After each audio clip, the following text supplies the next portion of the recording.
Hi mates, ഞാൻ ഇന്ന് സംസാരിക്കാൻ പോകുന്നത് കുറച്ചുകൂടി സീരിയസ് ആയിട്ടുള്ള ഒരു ടോപ്പിക്കിനെ കുറിച്ചാണ്. എൻ്റർടൈൻമെൻറ്റ് സെക്ടറിലേക്ക് ഇന്ന് സോഷ്യലായിട്ടും പൊളിറ്റിക്കലായിട്ടും കുറേ വിഷയങ്ങൾ കയറി വരുന്നുണ്ട്. അതിപ്പോൾ സൂപ്പർ ഹീറോ ജോണറിലും ഭയങ്കരമായിട്ട് വന്നു തുടങ്ങി. അത് ഡി സിയും മാർവലും അതിനെ നന്നായിട്ട് പ്രൊമോട്ട് ചെയ്യുന്നുണ്ട്. പ്രൊമോട്ട് ചെയ്യുന്നതല്ല ഇവിടെ മെയിനായിട്ട് വിഷയമായിട്ട് വരുന്നത്. കുറേ പ്രൊജക്ട്സിനെ നശിപ്പിക്കുകയാണെന്ന് വേണമെങ്കിൽ പറയാൻ പറ്റും. അതിന് പുറമെ ഇന്ന് സൂപ്പർ ഹീറോ ജോണർ ഫേസ് ചെയ്യുന്ന മറ്റൊരു പ്രോബ്ലമാണ് സൂപ്പർ ഹീറോ ഫാറ്റിക്. ഈ ഒരു ജോണർ കാണാൻ ആളുകൾക്ക് താല്പര്യം കുറഞ്ഞു. വൈ? അതിലുള്ള ഹോപ്പ് പലർക്കും നഷ്ടപ്പെട്ടു തുടങ്ങി, ഇൻക്ലൂഡിങ് മീ. ഞാൻ തന്നെ പല വീഡിയോയിലും ഇത് പറഞ്ഞിട്ടുണ്ട്. ഇത് മടുത്തു പോകാനുള്ള കാരണം ഈ ഒരു ജോണറാണോ? എനിക്ക് തോന്നുന്നില്ല. വരുന്ന മോശം സിനിമകളാണ്. എല്ലാത്തിൻ്റെയും തുടക്കം അയൺമാനിൽ നിന്നാണ്. അതിനു മുമ്പ് പല സൂപ്പർ ഹീറോ സിനിമകളും വന്നിട്ടുണ്ടെങ്കിലും അവയൊന്നും ഇത്രയും വലിയൊരു സൂപ്പർ ഹീറോ എൻ്റർടൈൻമെൻറ്റ് എറ ഉണ്ടാക്കിയെടുത്തിട്ടില്ല. അവിടെ മാർവൽ വിജയിച്ചു. ഏതാണ്ട് ഇൻഫിനിറ്റി സാഗ മുഴുവൻ ഒരു സൂപ്പർ ഹീറോ എറയായിരുന്നു നമുക്ക് വേണമെങ്കിൽ പറയാൻ പറ്റും. കാരണം അന്ന് കൂടുതൽ സക്സസ് ലഭിച്ചത് സൂപ്പർ ഹീറോ ജോണറിൽ നിന്ന് വരുന്ന സിനിമകൾക്കായിരുന്നു. Especially Marvel movies. അവരായിരുന്നു എൻ്റർടൈൻമെൻറ്റ് സെക്ടറിനെ ഭരിച്ചുകൊണ്ടിരുന്നത്. എന്നാൽ അങ്ങനെയൊരു ജോണറിൻ്റെ ഇന്നത്തെ അവസ്ഥ വളരെ ദയനീയമാണ്. പ്രത്യേകിച്ച് പോസ്റ്റ് പാൻഡമിക് എറ. അതിൽ വന്ന മാർവൽ മൂവീസായ Antman and the Wasp, Quantumania, black widow, eternal, She Hulk, Thor, love and thunder, WandaVision, doctor strange in the multiverse of madness, Wakanda for ever, Hawkeye എന്നീ പ്രൊജക്ട്സ് എല്ലാം മോശം അഭിപ്രായം ഉയർത്തിപ്പിടിച്ച സിനിമകളാണ്, അല്ലെങ്കിൽ പ്രൊജക്ട്സ് ആണ്. ഇതിൽ ബോക്സ് ഓഫീസ് സക്സസ് ആയിരുന്നിട്ടും ക്രിട്ടിക്സിൽ പരാജയപ്പെട്ട മൂവീസും ഉണ്ടായിരുന്നു.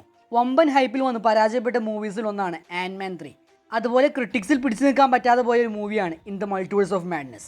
ഇപ്പോഴത്തെ ഡി സിയുടെ സൈഡ് നോക്കിയാൽ സാക്ക് പോയടുത്തുനിന്ന് ഡി സിയെ പിടിച്ചു നിർത്താൻ ഒരു സിനിമയും വന്നിട്ടില്ല എന്നുള്ളതാണ് സത്യം. അതിൽ പറയേണ്ടത് birds of prey, wonder woman 2, Shazam, fury of the gods, black Adam, flash, blue beetle, Aquaman 2 തുടങ്ങിയ സിനിമകളാണ്. ദ സൂയിസൈഡ് സ്ക്വാഡൊക്കെ ഡീസന്റ് ക്രിട്ടിക്സിലും ബോക്സ് ഓഫീസ് ഫ്ലോപ്പായ മൂവീസാണ്. ആ ഒരു മൂവിക്ക് ഒരു എക്സെപ്ഷൻ കൊടുക്കാം. കാരണം പാൻഡമിക് എറയിലാണ് റിലീസ് ഉണ്ടായിരുന്നത്. ഇത്രയും സിനിമകൾ സൂപ്പർ ഹീറോ ജോണറിൽ പരാജയപ്പെടുമ്പോൾ എന്താണ് അതിൻ്റെ കാരണം? ഡി സിയുടെ തകർച്ചയിൽ സന്തോഷം കണ്ടെത്തിക്കൊണ്ട് കമൻറ്റ് ചെയ്ത ഒരു വ്യക്തിയോട് വരാനിരിക്കുന്ന സാഹചര്യത്തെക്കുറിച്ച് അന്ന് ഞാൻ എക്സ്പ്ലെയിൻ ചെയ്തതാണ് എനിക്കിപ്പോൾ ഓർമ്മ വന്നത്. ഇപ്പോൾ നമ്മൾ നിൽക്കുന്നതും ആ ഒരു സാഹചര്യത്തിൽ തന്നെയാണ്. ഒരു സമയത്ത് പ്രേക്ഷകരെ പിടിച്ചിരുത്തിയ സൂപ്പർ ഹീറോ ജോണറിന് ഇന്ന് ആളുകളെ തിയേറ്ററിൽ കയറ്റാൻ കഴിയുന്നില്ല.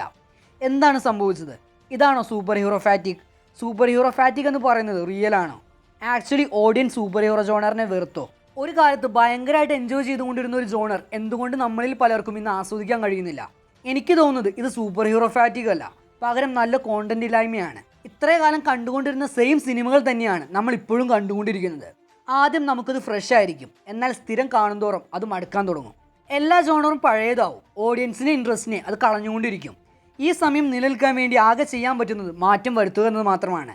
കഥകളിൽ മാറ്റം കൊണ്ടുവരിക എന്നത് വളരെ ഇമ്പോർട്ടൻ്റ് ആയിട്ടുള്ളൊരു കാര്യമായിട്ട് പലപ്പോഴും എനിക്ക് തോന്നിയിട്ടുണ്ട്. നല്ല സിനിമകൾ ഇറങ്ങിയാൽ അതിനെ സ്വീകരിക്കാൻ ഓഡിയൻസ് ഇന്നും റെഡിയാണ്. അതിൻ്റെ ബെസ്റ്റ് എക്സാമ്പിളായിരുന്നു Spiderman no way home, Loki സീരീസൊക്കെ. ഇതെല്ലാം ഫാൻസും ഓഡിയൻസും വളരെ വെയിറ്റ് ചെയ്ത് കണ്ട പടങ്ങളാണ്. ഡി സിയുടെ ഭാഗത്ത് നോക്കിയാൽ അങ്ങനെ പറയാൻ പറ്റിയൊരു പ്രൊജക്റ്റ് ആയിരുന്നു പീസ് മേക്കർ.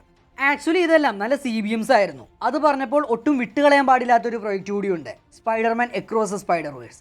സൂപ്പർ ഹീറോ ജോണറിൽ പ്രതീക്ഷ നഷ്ടപ്പെട്ട പലർക്കും അത് റീസ്റ്റോർ ചെയ്യാൻ ഈ ഒരു സിനിമ ഹെൽപ്പ് ചെയ്തിട്ടുണ്ട്. ആ ഒരു മൂവി ഡിഫറെൻ്റ് ആയിരുന്നു. അതിൻ്റെ സ്റ്റോറി ടെല്ലിങ്ങും ആനിമേഷൻ സ്റ്റൈലും അത് ഓഡിയൻസിന് കൺവേ ചെയ്യുന്ന തരത്തിലുമെല്ലാം ആ ഒരു സിനിമ ഭയങ്കര ഡിഫറെൻ്റ് ആണ്. അത് ഓഡിയൻസിന് പുതുമ നൽകിയൊരു സിനിമ കൂടിയായിരുന്നു. എന്നെ സംബന്ധിച്ച് ഇൻഫിനിറ്റി വാറിന് ശേഷം ഞാൻ കണ്ട ഏറ്റവും ബെസ്റ്റ് എൻഡിങ് ആണ് അക്രോസ് സ്പൈഡർ-വേഴ്സിൻ്റേത്.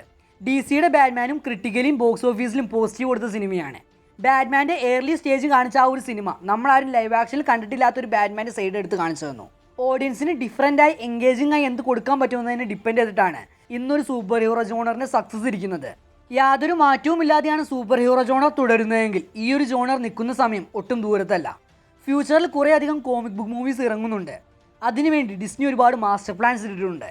ഡി സിയുടെ സൈഡിൽ നോക്കുകയാണെങ്കിൽ ജെയിംസ് ഗൺ ഡി സിയെ തിരിച്ചു കൊണ്ടുവരുമെന്ന് വിശ്വസിക്കുന്നവരുമുണ്ട്. അതിനുവേണ്ടി ജെയിംസ് ഗൺ തൻ്റെ വിഷൻ പ്ലാൻ ചെയ്യുന്നു. സൂപ്പർ ഹീറോ ജോണറിനെ കുറിച്ച് സംസാരിക്കുമ്പോൾ ഇതുവരെ വന്നതൊക്കെ തകർത്ത് ഓടിക്കൊണ്ടിരുന്ന ഒരു സീരീസാണ് ദ ബോയ്സ്. അവരെ ഓഡിയൻസ് ഏറ്റെടുത്തു. ഇതുവരെ വന്നു തീർന്ന 3 സീസണും ഒന്നിനൊന്നും മെച്ചാണെന്ന് തീർത്ത് പറയാൻ പറ്റും. ഇപ്പോൾ അതിൻ്റെ 4th സീസൺ തുടങ്ങി. ഇതെല്ലാം മീൻ ചെയ്യുന്നത് ഈ ഒരു ജോണറിനെ ഓഡിയൻസ് കൈവിട്ടിട്ടില്ല എന്നുള്ളതാണ്. നല്ല സിനിമകൾ കൊടുത്താൽ ഓഡിയൻസ് അത് കാണാൻ റെഡിയാണ്, അതെടുത്ത് ആഘോഷിക്കാൻ തയ്യാറാണ്. അങ്ങനെ ഒരു സാഹചര്യത്തിൽ ഓഡിയൻസിന് വേണ്ടതറിഞ്ഞ് സിനിമ കൊടുക്കാൻ പറ്റുന്നവർ മാത്രം സർവൈവ് ചെയ്യും, അല്ലാത്തവർ ഫീൽഡ് ഔട്ട് ആകും. ഇനി സൂപ്പർ ഹീറോ ഫാറ്റിക് മാറിയത് കൊണ്ട് മാത്രം ഈ ഒരു ജോണർ രക്ഷപ്പെടുമോ? ഇല്ല. എൻ്റർടൈൻമെൻറ്റ് സെക്ടറിൽ ഇന്ന് സോഷ്യലായിട്ടും പൊളിറ്റിക്കലായിട്ടും കുറേ വിഷയങ്ങൾ കയറി വരുന്നുണ്ട്. അതിപ്പോൾ കോമിക് ബുക്സിനെയും ഉൾപ്പെടെ മൂവീസിലും ബാധിച്ചു തുടങ്ങിയിട്ടുണ്ട്. ആക്ച്വലി ഇന്നത് ഭയങ്കര കോമൺ ആയി വന്നുകൊണ്ടിരിക്കുകയാണ്.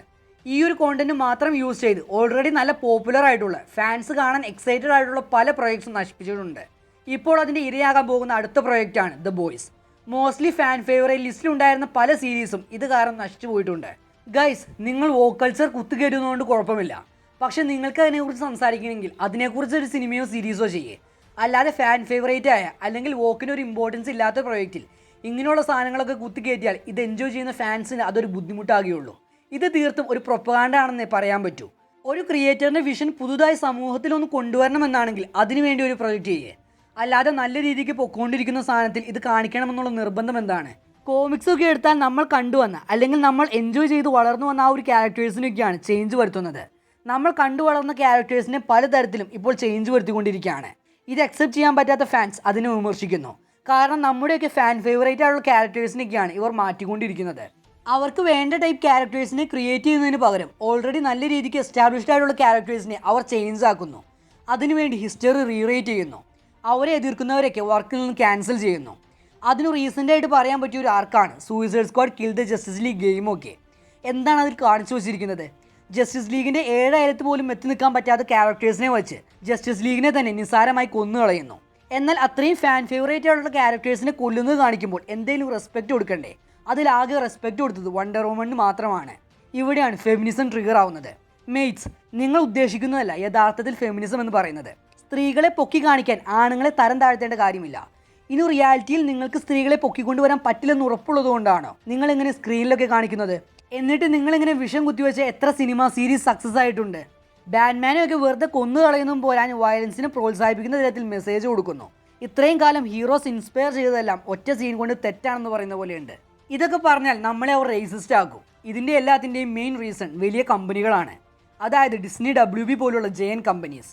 അവർക്ക് അവരുടെ ഇമേജ് മെയിൻറ്റെയിൻ ചെയ്യണം. അതിനവർ ഇതിനെല്ലാം സപ്പോർട്ട് ചെയ്യുന്നുണ്ടെന്ന് ജനങ്ങളെ കാണിക്കണം. അതിലൂടെ അവരുടെ പ്രൊഡക്റ്റ് വാങ്ങിക്കുന്ന ആളുകളുടെ എണ്ണം കൂടുമെന്നാണ് അവർ വിചാരിക്കുന്നത്. അതായത് എല്ലാം ചെയ്യുന്നത് സൊസൈറ്റിയോടുള്ള പാസം കൊണ്ടൊന്നുമല്ല. End of the day it's all about profit. അല്ലാതെ അവരൊന്നിലും കേടല്ല. അവരുടെ ഫാൻസിൽ പോലും അവർ കേടാണെന്ന് പറയാൻ പറ്റില്ല. മറ്റൊരു കാരണം ഇത് റൺ ചെയ്യുന്നവരാണ്. അതിൽ പലരും വിചാരിക്കുന്നത് അമേരിക്ക ഉൾപ്പെടെയെല്ലാം വൈറ്റ് സുപ്രമസി ആണെന്നാണ്. അതുകൊണ്ട് അവർ ഓൾറെഡി ഫാൻ ഫേവറേറ്റ് ലിസ്റ്റിൽ ഉണ്ടായിരുന്ന ക്യാരക്ടേഴ്സിനെ ജെൻഡർ സ്വാപ്പ് ചെയ്യുന്നു, വൈറ്റിനെ ബ്ലാക്ക് ആക്കുന്നു. അവർക്കൊക്കെ അവരുടെ അജണ്ടകളുണ്ട്. അവർ ഈ ജോണറിലൊന്നും കേടല്ല. നിങ്ങളിടയ്ക്ക് ആ ഒരു കോമിക്സ് ഒക്കെ എടുത്തു നോക്കുന്നത് നല്ലതാണ്. അതിൽ ഓൾറെഡി ബ്ലാക്ക് ഹീറോസും ഫീമെയിൽ ഹീറോസും എല്ലാം ഉണ്ട്. നിങ്ങൾക്ക് വേണമെങ്കിൽ അതിൽ നിന്നൊരു ക്യാരക്ടറിനെ എടുത്ത് കഥ പറ. നല്ലതാണെങ്കിൽ പടം വിജയിക്കും. അല്ലാതെ ഓൾറെഡി എസ്റ്റാബ്ലിഷ്ഡ് ആയിട്ടുള്ള ക്യാരക്ടറിനെ ചേഞ്ച് ചെയ്ത് കൊണ്ടുവരൽ തീർത്തും അജണ്ട മാത്രമാണ്. നിങ്ങൾ മനസ്സിലാക്കേണ്ട ഒരു കാര്യമുണ്ട്. റീഡേഴ്സ് അല്ലെങ്കിൽ ഓഡിയൻസ് ഒരു ക്യാരക്ടറിനെ ഇഷ്ടപ്പെടുന്നത് അയാൾ വെളുത്ത ക്യാരക്ടറാണോ കറുത്ത ക്യാരക്ടറാണോ പെണ്ണാണോ ആണാണോ എന്ന് നോക്കിയിട്ടല്ല. അവർ ആ ഒരു ക്യാരക്ടറായിട്ട് സിങ്ക് ആവുന്നത് ആ ക്യാരക്ടറിൻ്റെ സ്ട്രഗിൾസ്, പേഴ്സണാലിറ്റി ഒക്കെ നോക്കിയിട്ടാണ്. അങ്ങനെയുള്ള ഹീറോസ് അവരുടെ ഫാൻസിനെ ഇൻസ്പയർ ചെയ്യുന്നുണ്ട്. അതുകൊണ്ട് തന്നെ അവർക്ക് തൻ്റെ ഹീറോസിനെ അങ്ങനെ തന്നെ കാണാനാണ് ഇഷ്ടം. അത് നിങ്ങൾ ചേഞ്ച് ചെയ്താൽ അത് ആർക്കും ഇഷ്ടപ്പെടില്ല. ഒരു ക്രിയേറ്റർ അയാളുടെ ക്യാരക്ടറിനെ ക്രിയേറ്റ് ചെയ്യുമ്പോൾ അയാൾ കൊടുക്കുന്നത് വൈറ്റ് ആണോ ബ്ലാക്ക് ആണോ ആണാണോ പെണ്ണാണോ അല്ലെങ്കിൽ മറ്റെന്തെങ്കിലും ആണോ, ഇതെല്ലാം കൊടുത്ത ആ ഒരു ക്യാരക്ടറിനെ കൊണ്ടുവന്നാൽ ആ ക്യാരക്ടർ എസ്റ്റാബ്ലിഷ്ഡ് ആയാൽ പിന്നെ ആ ക്യാരക്ടർ അങ്ങനെയാണ്. അതിന് മാറ്റം വരുത്തേണ്ട കാര്യമില്ല. നിങ്ങൾക്കിനി മാറ്റം വരുത്തി കൊണ്ടുവരണം എന്നാണെങ്കിൽ വേറൊരു ക്യാരക്ടറിനെ ക്രിയേറ്റ് ചെയ്യേ. ഫോർ എക്സാമ്പിൾ, ഫെൻറ്റാസ്റ്റിക് ഫോറിൽ ഹ്യൂമൻ ടോർച്ചായിട്ട് വന്ന മൈക്കിൾ ബി ജോർദാനെ ആരും അക്സെപ്റ്റ് ചെയ്തില്ല. എന്നാൽ അദ്ദേഹം കിൽമോങ്കറിന് ചെയ്തപ്പോൾ ഫാൻസ് അയാളെ ഏറ്റെടുത്തു. അതുപോലെ ഇഷ്ടം പോലെ ഫാൻ ഫേവറേറ്റ് ആയ ബ്ലാക്ക് ആൻഡ് ഫീമെയിൽ ക്യാരക്ടേഴ്സും ഉണ്ട്. Understand guys, this is not about gender and skin colour. എല്ലാ ഫാൻ ഫേവറേറ്റ് ക്യാരക്ടേഴ്സും അവരുടെ രീതിയിൽ യൂണീക്കാണ്. അവരെ തന്നെയാണ് ഫാൻസിന് സ്ക്രീനിലും കാണേണ്ടത്, അല്ലാതെ അജണ്ട കുത്തിക്കയറ്റിയ ക്യാരക്ടേഴ്സിനെ അല്ല. ഇതൊക്കെ ആ ഒരു ജോണറും കോമിക്സും ഒക്കെ നശിക്കാനേ ഹെൽപ്പ് ചെയ്യൂ. ഇവിടെ വോക്ക് കൾച്ചറിനെ ബേസ് ചെയ്ത് വന്ന പടങ്ങളും സക്സസ് ആയിട്ടുള്ള ചരിത്രങ്ങളും ഉണ്ട്. സോ അത് ഡിമാൻഡ് ചെയ്യുന്നിടത്തേക്ക് കൊടുക്കുക. അല്ലാതെ ആവശ്യമില്ലാത്ത സ്ഥലത്ത് വോക്ക് കൾച്ചർ കുത്തിക്കയറ്റിയുകൊണ്ട് ഇവിടെ ഒന്നും കിട്ടാൻ പോകുന്നില്ല. ആ ഒരു പ്രൊജക്റ്റിനെ നശിപ്പിക്കാൻ മാത്രമേ അത് സഹായിക്കൂ. ഇവിടെ ഞാൻ മെയിൻലി എടുത്തു പറഞ്ഞത് LGBTQ കുറിച്ച് തന്നെയാണ്. കാണുന്ന എല്ലാ സ്ഥലത്തും ഇതൊക്കെ കുത്തിക്കയറ്റിയാലേ ജനങ്ങളുടെ ചിന്താഗതി മാറുമെന്ന് നിങ്ങൾ വിശ്വസിക്കുന്നുണ്ടെങ്കിൽ അത് വെറും തെറ്റിദ്ധാരണ മാത്രമാണ്. ഹെയ്റ്റ് സ്പ്രെഡ് ചെയ്യാനേ ഇതൊക്കെ യൂസ് ആവുള്ളൂ. നിങ്ങൾക്കൊരു ബ്ലാക്ക് ക്യാരക്ടറിനെയോ ഫീമെയിൽ ക്യാരക്ടറിനെയോ അല്ലെങ്കിൽ മറ്റെന്തെങ്കിലും ടൈപ്പ് ക്യാരക്ടറിനെയോ പോപ്പുലർ ആക്കണമെങ്കിൽ അതിനു വേണ്ടി ഒരു ക്യാരക്ടറിനെ ക്രിയേറ്റ് ചെയ്യേ. എന്നിട്ട് അവരിൽ നല്ല സ്റ്റോറീസ് പറ. അത് ഓഡിയൻസിനെ ഇൻസ്പയർ ചെയ്യട്ടെ. അല്ലാതെ ഓൾറെഡി വെൽ റിട്ടൺ ആയിട്ടുള്ള ക്യാരക്ടറിനെ എടുത്ത് അതിൽ മാറ്റം വരുത്തിയാൽ ആരും ഇൻസ്പയർ ആവില്ല. പകരം എല്ലാവരും നിങ്ങൾ നോർമലൈസ് ചെയ്യാൻ നോക്കുന്നതിനെ വെറുക്കുകയുള്ളൂ. So don't do this. ഞാൻ ഈ പറയുന്നത് എവിടെയും എത്താൻ പോണില്ലെന്ന് എനിക്ക് നന്നായിട്ട് അറിയാം. ബട്ട് ഞാൻ എൻ്റെ അഭിപ്രായം ഈ ഒരു വീഡിയോയിൽ പറയുന്നു. നിങ്ങൾക്ക് എന്താണ് തോന്നുന്നതെന്ന് കമൻറ്റ് ചെയ്യുക. See you next time in the video guys. This is ZG signing off.